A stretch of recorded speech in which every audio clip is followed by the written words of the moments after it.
This is The World According to Jen and Carolyn.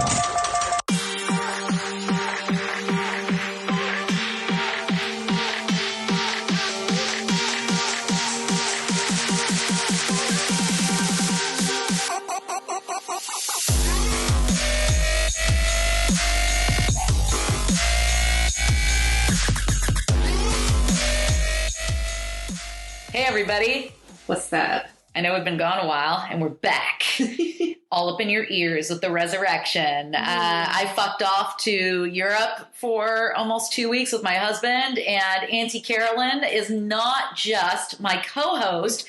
She's also my child's caretaker. Oh, it's a pleasure. He's a good boy. Yes, he is a good boy. And very like a 5-year-old to Europe. No, you God. More fun without him. We went to Amsterdam, folks, and we did a lot of the Amsterdam things. I don't know what you're talking about. No, nobody does. Yeah, listen to our 420 episode. But Amsterdam is also incredibly fast-paced. You will get hit by a bicycle if you're not careful. And so, yeah, dragging a 5-year-old who yesterday we went to the North Beach Festival in San Francisco, and 5 minutes out of the car, he's like, how much longer do we have to walk? Are we there? I'm like, oh, Jesus. I just looked at my husband. I'm like, this is how it would have been. Yes. Oh, it would have been a disaster. We felt, again. He's a dawdler. Yes, he really is. And we felt in like that moment, yeah, even more thankful for you. Aww. So we're back. And today we're going to be talking about plastic surgery, as well as, injections and things of that nature, and where these practices came from, why we do it, and what makes it so controversial, because surprisingly it is still controversial. So, we're going to talk about the misconceptions, judgments, and some of the reasons why women in particular, because the stats show it's mostly us, modify our bodies. You can probably tell by my emphasis there, where I stand on this, my body. My choice. Right, exactly. It extends not only to my reproductive rights. Anyway, we always like to start with history here. So I think it'll be fun to start with the history of plastic/cosmetic surgery, because I think it goes back a lot further than people would even know. So 6,000 to 3,400 BC, individuals in Egypt and India began fiddling with nose shaping. I fiddled with my nose shape, not once, but twice. Find somebody who knows what they're doing. 800 BC, doctors in ancient India were using skin grafts for reconstructive procedures. That is fucking amazing, Isn't that amazing? To me. Absolutely amazing. So smart. I don't know much about skin grafts and medical in general, but that seems like it would be a pretty challenging procedure. Yeah. So 1827 AD, known as America's first plastic surgeon of note, Dr. John Peter Mathieu. Your French words. Right. I laid over Mathieu. in Paris and I think I know everything. Performed the first cleft palate operation in the New World using instruments of his own design. That's cool too. 1890, Dr. Marx, no, not that Marx, and Dr. de Mars performed the first tummy tuck in France. Awesome. Vive la France. Vive la France, right?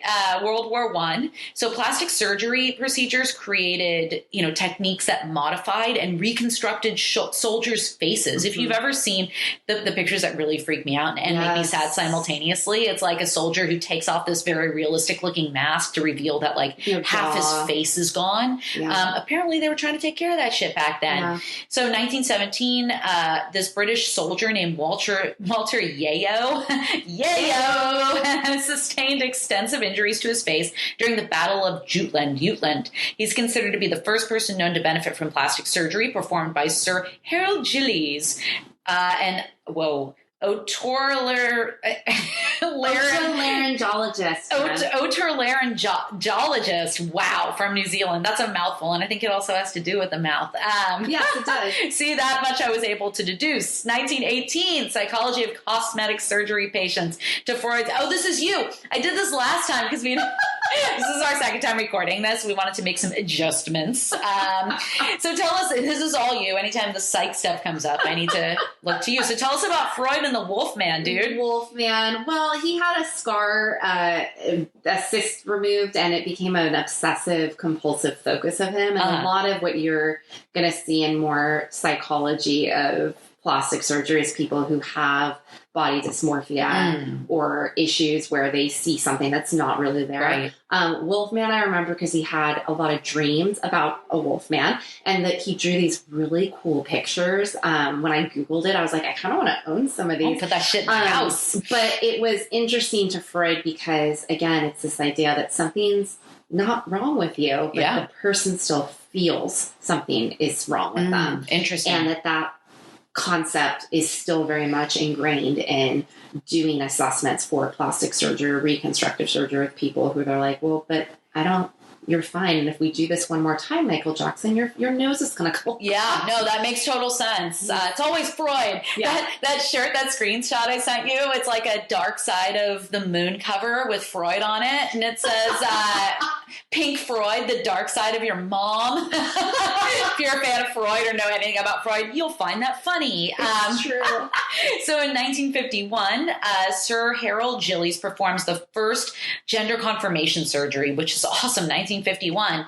1950s, formal psychiatric evaluations of oh, wait, this is you too, isn't it? Okay. Well, it goes back into that. And I actually think that probably, because if you watch The Danish Girl and anything pre World War II, there was a lot already going on in the Netherlands and in many parts of Berlin and all kinds of stuff. And also syphilis was a big, where you lose your nose. And so there's a great show on, I think it's Showtime, The Nick, about the Knickerbocker Hospital in New York, where they actually show a girl who's has syphilis and her nose is gone. They used to actually use the skin graft from your arm onto your nose. So you actually had to have your arm held up. That show's freaking amazing. I gotta check it out. Oh, it's so good. I can handle it. It's really good. It's actually really, really good. But I think that, again, you're in 1950s, these formal psychiatric evaluations, again, the body dysmorphia and why would someone want, again, once something's scientifically available, we have this question, well, why do we need this? Is there sort of an ethical or morality based into this? And again, the dominant psychoanalytic thinking very much characterized patients as, well, if you see something that the doctor doesn't see as a problem, then you're neurotic. Or even worse, you're narcissistic. Yeah. And, again, we have to have this methodology that a bunch of old white dudes put together to decide, well, do I think you need to do something to your body, or are you cuckoo? Interesting. And that's a slippery slope. Because again, does it matter? Yeah. If you think something would be improved, now again, if you have the money and you have the resources and it's not hurting you, that's, I think, where the argument is, where sometimes these things can't be done because it's actually going to cause health problems. Exactly. And the individual might say, well, I don't care. Yeah. I want to have Barbie doll's nose. And we'll get into that. Abs. Yeah, right. Who doesn't? We'll get into this, but I honestly think that's the only time there should be any intervention. If there's some sort of physiological, ramification associated with it. Like if your breathing's going to be. Yes. Yeah, totally. Okay. And rounding out our timeline here, because it's really important, because I've done this as well. 1962, Timmy Jean Lindsay's first woman to receive silicone breast implants. Titties for Timmy.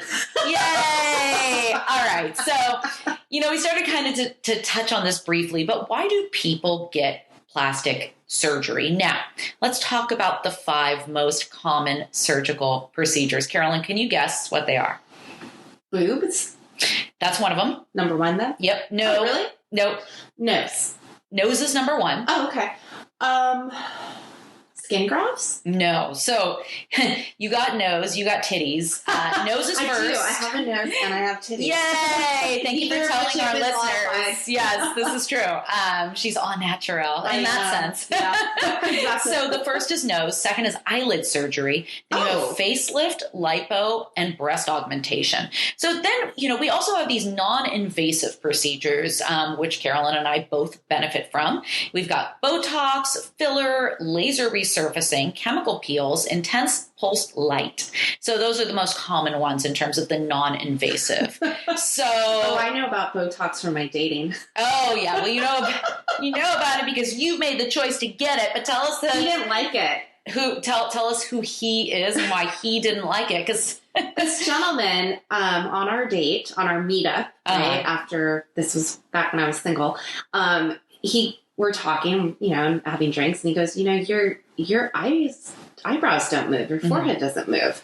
And I'm like, oh yeah, I do. I get Botox and I love it. Yeah. And he's like, oh, and he looked all disappointed. And he's like, well, I don't think you should do that. First date, he's telling you what you should and should not do with your body. Yeah, That's not a red flag. I was already like 20 minutes in, like, okay, I'll give this guy another little while here. His reasoning being that it made it hard for him to tell if I was flirting with him or not. So it's all about him. Yes, and his other observation was then I wiggled my shoulders a lot, which he thought was me trying to. Again, this guy had me all figured out. Wow. He says, like, I noticed you wiggle your shoulders a lot, which I do. And he's like, is that because you can't move your eyebrows? And I was just like, well, I don't even know what to say to you. I'm like, I got diarrhea. I gotta go. Bye. and I very promptly made fun of him with the guy who does my right. Botox. And now we're making fun of him on the podcast. So who gets plastic surgery the most and why? So I alluded to this. In 2019, 92% of all cosmetic procedures were performed on women and only 8% were performed on men. So there was a National Institute of Health study, and the 4 factors they investigated, the reasons why people get body modification plastic surgery is body dissatisfaction, physical appearance, teasing, so being teased about 11 different body parts, and media influence. I mean, shit, dude. Kids used to call me crooked nose. It was never crooked. It was just big and Luigi. Yeah. I've had a couple clients with nose things specifically who still, it brings them to tears if they haven't modified it. It's sad. And it really, being called like toucan Sam or things like that. Yeah. So, I mean, even if you have modified it, the scars, the psychological scars associated with how mean people, and kids in particular, could be. Luigi, come on, they made fun of my ethnicity as an Italian and my big nose simultaneously. Fucking two birds, one fucked up stone, man. Oh my God. So, Carolyn, can you talk a little bit about the psychology of plastic surgery, at least the why or part of why we do this as human beings? Well, if we're looking at this from a clinical standpoint, the diagnostic statistical manual. We haven't recorded in over 2 weeks, guys. Code 300.7 is called body dysmorphic diagnosis, aka unimagined or imagined ugliness. We got through it. I did. I know. Sorry. This is why I don't work in clinical type of realm anymore. It's very, very wordy. But anyway, anytime you have, and I think we all can kind of relate to this on some level, any preoccupation with one or more perceived defect or flaw in your physical appearance that is not observable or might appear slight to others. So that's the actual diagnosis. At some point in this, if you are diagnosed with this disorder, you perform obsessive compulsive behaviors. I think it's more of an anxiety disorder than anything else. You might check the mirror a lot, excessive grooming, skin picking, reassurance seeking, mental acts such as comparing your appearance to others. Again, this is kind of every teenager, we would all say kind of have some level of body dysmorphia. Yeah. And again, this preoccupation with what makes it clinically significant is that it takes over your life. So if you're that person who's like, oh man, I don't like this one thing about myself, but you still live a normal, healthy life and you can still kind of go on and do your thing. This isn't you. This is the individual who is in absolute distress. They are impaired in society or in their occupation. They can't really function. And it's not so much about being overweight or, again, it's what society's standards, right? But it's really looking at, someone who truly, almost to the point where they want to either change it or they can't go on living. So this is very serious when someone truly has body dysmorphic. But you also could see this in another realm of like body weightlifting. I see this a lot in sports. Oh yeah.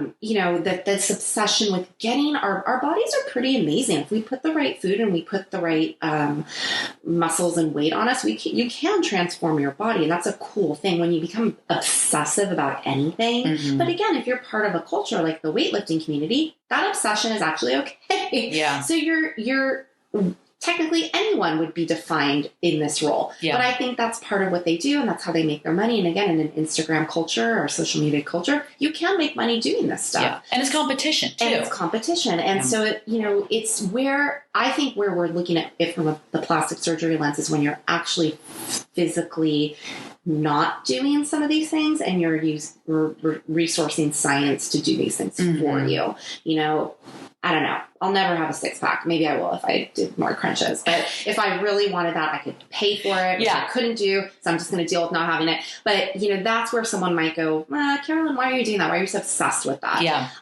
In a lot of cultures, again, just this phobia of not having the idealized body. And in American culture, that's changed so much. Most other cultures, it stays pretty standard as part of their culture. But in our society, because we're such a melting pot, being tan now looks really good. But there was a time when being very pale meant something different. Right. So it's all subjective too. But I always think it's really interesting how this came so much into the media, how media really drove a lot of this. And we talked about Instagram, but remember the Swan? Oh yeah. Or MTV's True Life. I shit might never fly today, man. Dude, I loved those shows though. I thought it was so fascinating seeing how someone went from who they were and then it's like watching Home Makeover. Yes. It's like, ooh. But with someone's body and face. Body, and then they'd be a completely different person and everyone would welcome them and they'd get a big party and now their life's better because they're not quote unquote ugly anymore. I wonder how long range, I wonder how those people are doing now. Oh, now I want to look fascinated. God damn it, you gave me we'll do a follow-up episode.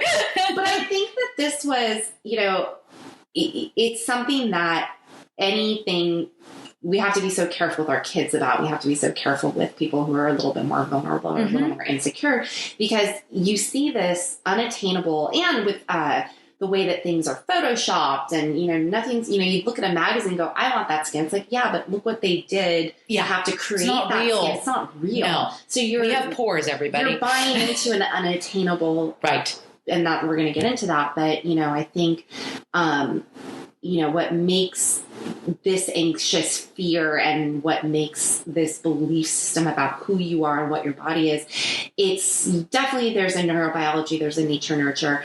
And there's no doubt in my mind that this belief that you will have a better life, if you feel better about yourself, you will, I believe, do better in life if you feel better about yourself. And that doesn't come from something coming to you, although I can certainly attest to when I step out of the hairdresser and I've got a fresh cut and my hair's done, I do feel good about myself. Yeah. So we have to be really careful when we're talking about something when we're confusing something that truly makes you not well and not healthy. And even if you were to get that thing, you're still unhappy. Well, you're always, I think what happens, and it's a not, I don't want to say slippery slope, but once you do one thing, you're inclined to keep going. It's like a lot of times. Tattoo. Yes, exactly. I have a couple of tattoos. I got one recently. I'm like, ooh, what am I going to do next? And I'm like, I don't necessarily need another one. So you just have to ask yourself, if I don't do this, will I still feel happy? What if I don't get the outcome I want? Yes. Then what? Yeah. And if there's something truly going on internally and psychologically, doing something external isn't going to fix what's broken and wrong, and not wrong, but broken and needs attention internally. Yes. You got to have balance. But you mentioned having a better life, quote unquote. Have you heard of the halo effect? No. So, better life, at least in terms of making more money, which doesn't translate to a better life necessarily. But Carolyn, true or false, people who are conventionally attractive earn more money? Oh, true. Yeah. True, quote unquote, pretty people make about 12% more than their average looking counterpart. So the halo effect, let me define this. The halo effect is a cognitive bias that claims that positive impressions of people, brands, and products in one area positively influence our feelings in another area. If you're attractive, you must be good at stuff. We take someone's appearance to be telling of their overall character and competency. And this came out of a real estate study where I think appearance very much does matter, particularly in certain parts of the country. In our state, we watch Selling Sunset. Those women are dressed ridiculously. Who wears a tube top to sell a house? I don't know. They look amazing. amazing. I'm not bagging on them, but Jesus Christ. Definitely a different aesthetic out here in San Francisco. Yeah. So there was this University of Texas psychologist, I said was, but he's probably still alive, Daniel Hammermesh, who studies beauty in the workplace. And he found that a person with above average looks earning $20 an hour over a 40-year career would earn $1.69 million, while a person with below average looks would pull in $1.46 million. I don't know how he did the long range study on this. I'd be fascinated to see how it all came together and what the dynamics of the study were, but fascinating and definitely feeds into the research that's out there. Yeah. And research shows that fields with a lot of face-to-face interaction like law or politics puts the most emphasis on your looks. Better-looking candidates fared better in the 2016 midterm elections.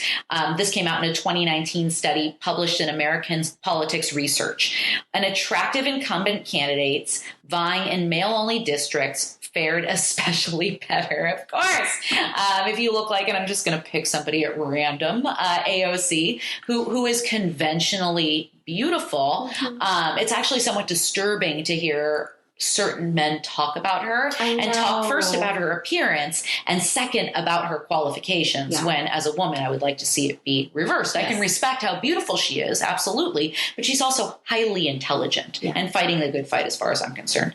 Anyway, so if you're unfamiliar with these studies, it's painfully obvious that in our society, pretty equals privilege, or more specifically, pretty has to be synonymous with European standards of beauty for the most part, and that equals privilege. Now that's changing a bit, but for the most part, it's still that very European standard of beauty. And very much more, I think, for women than for men. Oh, 100%. Yeah. Because guys are debonair as they age. Oh, you get a little silver in your hair. You know, nobody's thinking of you as grandpa. You're a daddy. You're Pablo, whatever that dude's name is from The Last of Us. I fucking love him, and I can't remember his name, but he's everybody's daddy. I'm like, Jesus. My daddy, I'll be okay. I know. Me too, actually. So, you know, there is this sociologist named Catherine Hakem, and she talks about something called erotic capital or sexual capital. And in 2010, you know, she shocked the world with this provocative new theory.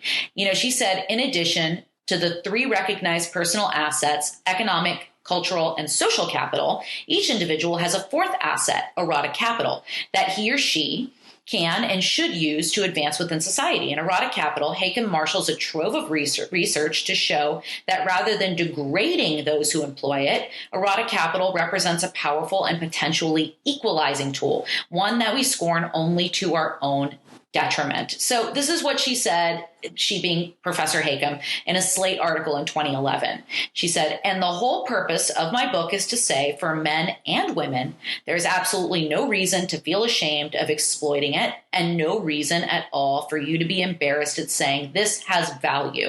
Now, there's feminist opposition to this, obviously, right?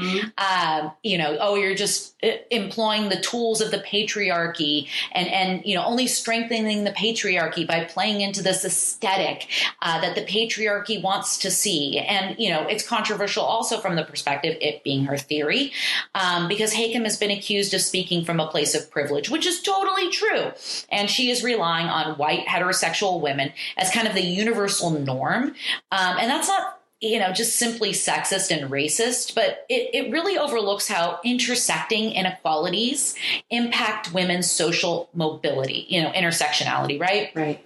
And I think that that's valid. It's absolutely valid. So, but, you know, agree with Hakem or not, it cannot be disputed statistically that folks who are conventionally attractive earn more and often receive preferential treatment. Whether that's right or wrong, it's happens. It's the truth. Yeah. It is wrong. Yeah. It's not okay. That shouldn't be how it's based. And yet that is exactly what she's saying. Yeah. The same way these other social constructs either move you up the ladder, which means then someone's going to be on the bottom. Right. And that's a problem. Yeah, absolutely. And it's always the same people on the bottom typically. Yes. You know, and that's bullshit. And also there is this biological imperative of survival. Like, granted, there's all these contrived beauty standards, but when we look at symmetry, for instance, facial symmetry, studies have been done with babies who respond better and in a more happy manner to the quote unquote conventionally attractive. But I think what scientists have theorized is that they're responding to symmetry. Yes, not not beauty per se, but symmetry, a more symmetrical face. They are drawn to it. Well, and that's the same with when we're eating foods. Something that's not symmetrical could kill you. Something that is not balanced, or a fruit or an object that doesn't look right, is a threat. But again, we're not. Anytime we can't say, well, in the animal world, well, no fucking shit in the animal world.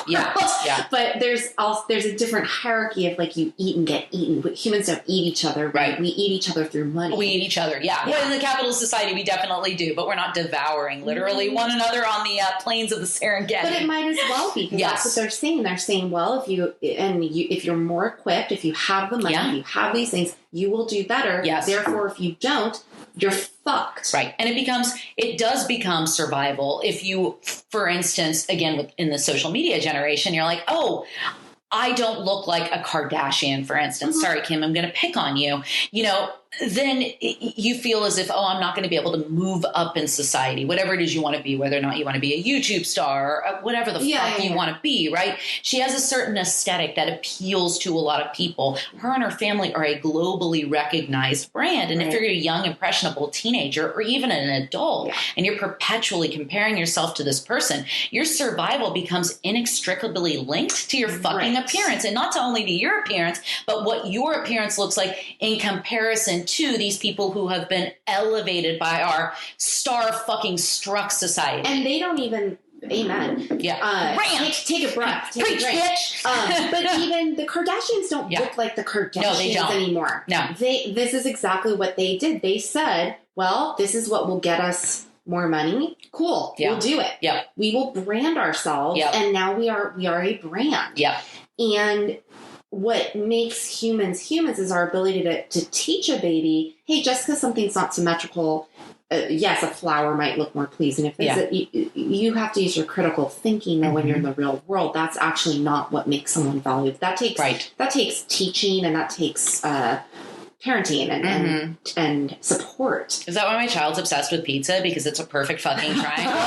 And all he wanted to eat when he was hanging out with you for 10 days while we were in Europe is fucking pizza. And hot dogs are symmetrical too. He loves those. He wanted mac and cheese. Oh, mac and cheese. I don't know what that says. I don't know. We'll delve into that shit in a later episode. So I think it's also really important to mention that, when we're talking about the Kardashians, we're talking about people who have gobs of money, right? They are multi-millionaires, and they can afford to do all these things. And there's plenty of stuff that us folks with lesser means can do. But, we say, like, do what you want with your body, but also if you're going into debt, to be able to do these things, and you're selling blood or whatever the fuck, and we recognize our privilege inherent in the socioeconomic system too, right? Again, we're middle class women.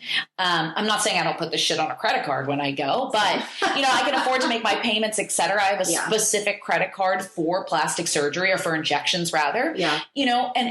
And where I'm at in life economically affords me that privilege. Well, and that's where I think it's where we are trying to define the problem with this, is that if we're hearing this term erotic capital, and then being able to, again, more reason why we need to change this, or have like Costco offer Botox.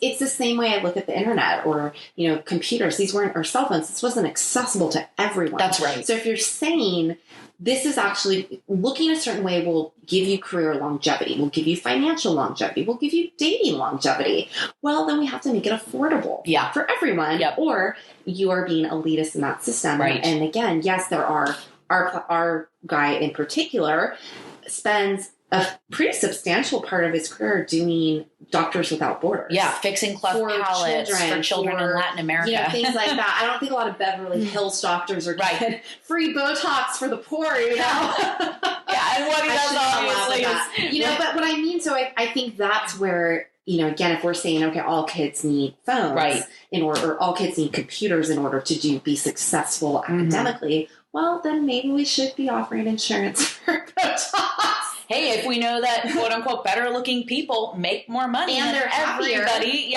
should have that opportunity. It's really just part of your wellness. Right. I need facials. I need my Botox wellness. But yeah, you think about who this stuff's appealing to, right? Like a lot of med spas and whatnot advertise, like, you can get this done on your lunch break. It's like, well, my lunch break from where? Oh, from my office job where I make six figures, Right. There's a certain demographic that is being appealed to. Yes. And I'm not saying that you can't go to the drugstore like my mom typically always did and got drugstore makeup and did her own hair and looked fabulous. It's actually the same. It is the same. I've started buying drugstore shit. Oh, anyway, it's way better. Yeah. Another tangent, but we felt inclined and that it was necessary for us to mention kind of the socioeconomic or more specifically the economic component to this. And access. I don't think there's a lot of privilege. Is there a laser way in, parts of town that a laser way in the TL? Right. Yeah, no, very close though. But yeah, absolutely. So we thought it was really important to make that point. Look, I'm looking at it from this perspective. As a woman,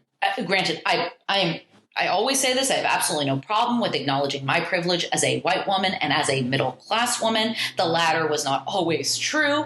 I grew up with very little, but now I am middle class and I own that, right? But I'm still a woman and I'm still now... my field is changing to where there are far more women. But in government and politics for a long time, it's been men and it's been white men. The city of San Francisco doesn't look like that, thankfully. But I'm still a woman and I'm going to use, and I haven't always been in this industry. I've been in real estate and I've been in other industries where what you look like matters and contributes to your advancement. And so I am going to always use every tool in my toolbox to advance my career because that's a priority to me. I'm going to try not to leave anybody behind. I'm going to try to use the advantages that I have to take people with me. That might sound like white savior shit. I don't fucking know. And we can criticize this, right? Yes, we can criticize whether or not I am a tool of the patriarchy or what's that quote? It was like the master's tools will never be successful in dismantling the master's house. Oh yeah. I'm a political science student, so I remember that from school. So am I simply using those tools in hope of dismantling a system that I can never dismantle because the tools are of that system, of the system's making, right? So we can go on all fucking day about whether or not we who do these things to our body and look a certain way are tools of the patriarchy. But what I can't get behind is shitting on individual women or holding up certain women as representatives of what's wrong with our society. Right. I don't attack other women, period. End of fucking story. I have a good friend whom I love dearly, and who at the end of an interesting online conversation ended up walking back what she had initially said. And this was in regard to Madonna. Now, a lot of people looking at Madonna's face and thinking this woman went overboard, it's too much filler, et cetera, et cetera. Yeah, that's what she wanted. That's it. At the end of the day, this is what Madonna wants to do. And it's not up to us to question why. And it's also not up to us to say things like she looks scary. It's so sad that she's desperately trying to hold on to her youth. I don't give a fuck. And also it doesn't hurt me. No. And at the same time, it's really fascinating to me because a lot of these same women who are jumping on this thread in support of what my friend had said, saying, oh, she looks frightening, what happened to her face, et cetera, had Madonna gone from 120 pounds to 300 pounds and said, I'm happy living my life this way. They would be the first people to defend her. And I'm not shitting on that. No. If Madonna's like, this is how I want to live, do it. You do you, girl. I don't give a fuck. To me, she looks like kind of like an avatar. Yeah, she's... which is an aesthetic, again, if you're looking at different types, again, if you're not if you're only familiar with one kind of aesthetic too, Yeah. other ones are going to look different too. Totally. To me, she looks like what she's trying to be, which is more ethereal. A being is a being. You know? I don't know. I mean, Madonna herself, as far as I know, has never come out and said, this is why I do these things. She has basically said, leave me the fuck alone. I'll do what I want with my body. Yeah. And I'm 100% on board with that perspective. Yeah. Cher. Again, these are all white women modifying their bodies too. But I think what you're trying to say is that don't talk about someone's body, period. Yeah. Don't talk about how they choose. You don't know what's going on in their head. That's right. Theorize, is she having some,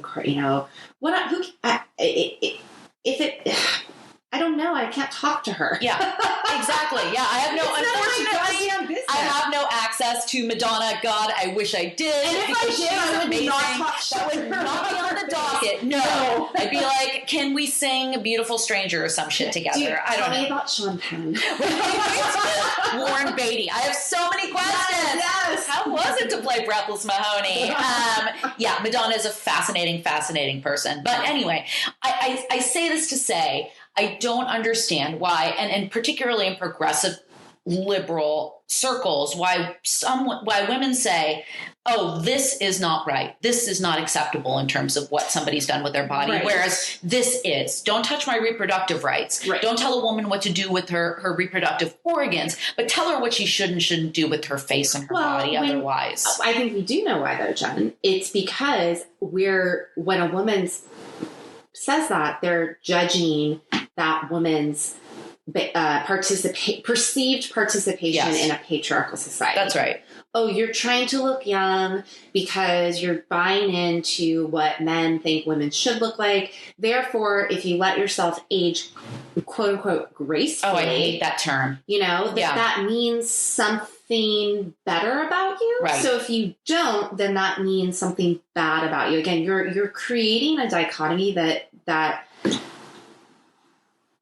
I can't speak. I can only speak. It doesn't hold up either. Right. It absolutely doesn't hold up. It's like, okay, well, I'm not going to put any filler in my face and I'm going to quote unquote age gracefully, but I'm going to wear red lipstick. I'm going to dye my hair. I'm going to wear high heels. Well, now you're into my 60s and 70s. Where does it end and where does it begin, right? What's up with, Chris Rock, love him, selective outrage. It's fucking selective outrage, and we see it time and time again. And that's what frustrates me. Right. Frustrates me to no end. And, we're talking about aging here. Look at the way we treat older folks in America. You lose value as you age.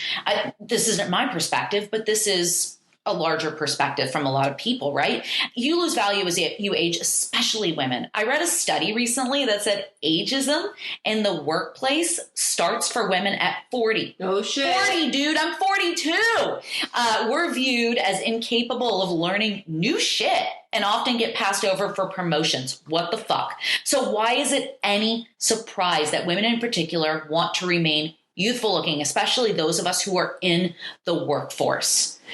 Well, because we want to, again, the workforce it makes me wonder if the workforce was dominated by women, if that would still be the case. Yeah. If we're part of that, if the patriarchy is what's ultimately driving this, is our participation in it ultimately continually driving this cog. Yeah, we've internalized our oppression, right? Now, whether or not it's required or not to advance, whereas, where I work, I don't think it is required. No. But I do see the way that people treat me when I come to work looking a certain way. It's always relevant. Yeah. I hate to say it, but we live in a society that is very much focused on appearance. And I think that I'm talking out of two sides of my mouth, right? I'm saying it doesn't matter where I'm at, but it does matter to an extent. I'll be walking down Market Street and somebody will pay me a compliment based on what I'm wearing or how my hair looks, which is cool, and part of why I do what I do is because it's really sweet. And especially that would bother me when it comes from women, because most of the time it's coming from women. When it comes from anyone. Really? Yeah. No, I actually have made it a point because I think it's so kind when women say lovely things. And now I'm going completely off track, but now I make it a point. When I see a woman who's wearing something dope, I'm like, I love that. Or I love your tattoo, or your hair looks beautiful. So then shouldn't we say it to everyone then? I say to dudes. I'll walk up to a guy and be like, damn, that watch is sick, bro. I'll be like, your haircut looks amazing. Yeah. I just think that we need to be, and maybe this does tie in. Maybe this isn't tangential. We need to be more complimentary to each other. I was going to say that's my. I hear what you're saying. I totally agree with that part of it. Because yes, I remember an elderly woman at a training that I went to where we were talking. We had to do an exercise on touch, and everyone had consent. We were just doing like little hand things and stuff. And she was like, "God," she's like, I'm 82. I'm not dating anyone. I haven't really, no one's touched my hand in a really long time. I know. And my group were like, here, come here. Like, we love you. And she said, and she made a comment about, it really makes me feel good when someone notices me. Yeah. And I think that is true. I do think when we get noticed, and recently when I told you that guy said to me in the parking lot, he was like, you just made my day beautiful. And it rubbed me the wrong way for a couple of reasons. I was also in my horse work clears, which is not attractive. Maybe it is. But somebody has that fetish. My comment to him was like, I was like, why did you need to say that? Yeah. And he's like, and he went off on his little rant and stuff. But I was like, well, we should just say that to everyone, that it's really nice to see you, or I'm glad you're here today, things like that. And so if we're only also saying that to when people look good, and I'm only bringing this up because it's been pointed out to me that I used to say this to clients where I'd go, oh my God, look how lovely you look today. Or, oh my God, I love your hair and this and that. And a particular supervisor is like, we have to be really careful with that because then you are praising when they look good. Then you have to also make sure when they come in their pajamas and sweats, you're like, oh, what's wrong? And so it's this weird, it makes sense in your industry. It's complicated. It always is complicated. Can you just give a nice compliment, but then also it's like, well, then am I not noticing other things? And I don't know. Yeah. You're fucked no matter what. And also, if you're a man noticing a woman in the workplace, when does that become harassment? Exactly. Right? I never, probably because I work with the most respectful men on the planet, but when one of them says like, oh, I really like your shoes, like, damn, those shoes are fly, it's never said in a way that makes me go, I gotta run HR. No. But there are certain, and I have worked in certain situations in certain places where that has been the case. Yeah. And where I've been really disgusted and people have said horrific things to me. I mean, Jesus Christ, I had a job where I put my arm, and I was still a teenager at this point, maybe 18 or 19. I put my arm on the back of my chair and he would get close and rub his dick on my elbow. God, guys, it's gonna be so and of course, when you're young, 18, 19, you're like questioning, did that really happen? And then talking to other women in the office, and they're like, oh yeah, he does that. I'm like, he does that? And then through my 42-year-old eyes, I would have immediately gone to HR and been like, this dude put his dick on my arm, and granted, thankfully. Did you get a raise? I did not. He got a raise. You know what I mean? But, and I guess I say that to say, like, things have changed. Not that women still don't experience a fuck ton of harassment and discrimination in the workplace, but thankfully things have changed, especially here in California. We take this shit incredibly seriously. I'm really happy about that. So anyway, we've gone off on a tangent. Yay! But, I guess we can end this by saying, again, we're not trying to shut down discussion and discourse. We just want to encourage people to refrain from attacking individual women for the choices they make in regard to their bodies. Because at the end of the day, this is my body. And whether or not my decisions to modify my body are influenced by the patriarchy, it's irrelevant to you. This is my body. No one has the right to comment on it or anyone else's body for that matter. Or touch it. Yeah. I don't give a fuck if you're, a cis woman, a trans man. I don't give a fuck who you are. Don't comment on people's bodies. Yeah. Period. Yes. And I thought that this was a really interesting comment. And I'm going to end with this. This is from a plastic surgeon, a doctor. And she said, the crux of the feminist movement centers around having equal rights and opportunities, having choice. Being a plastic surgeon has allowed me the opportunity to give women choice, the right to choose who we are in society, have control of our bodies, and what we look like in the world. Her name is Dr. Anuja Antani. So yeah, I'll leave you with the wise words of Dr. Antani. So thanks for joining us today as we went off on a fucking tangent and some like telemarketer called me in the middle of the show. Is that what was going on? Yeah, dude, they always call and they always call from 415 numbers. But I hate that. That's I'm like starting to get hit. Yeah. It's always some pharmacy in some other country trying to sell me God knows what, some dick pills or something. And we're sitting in leather chairs, so it sounds like we're cutting farts. I assure you, that is not happening. But yeah, tune in next week. Thanks for joining us. I hope you missed us as much as we missed you, and we'll see you next week. Bye. Bye.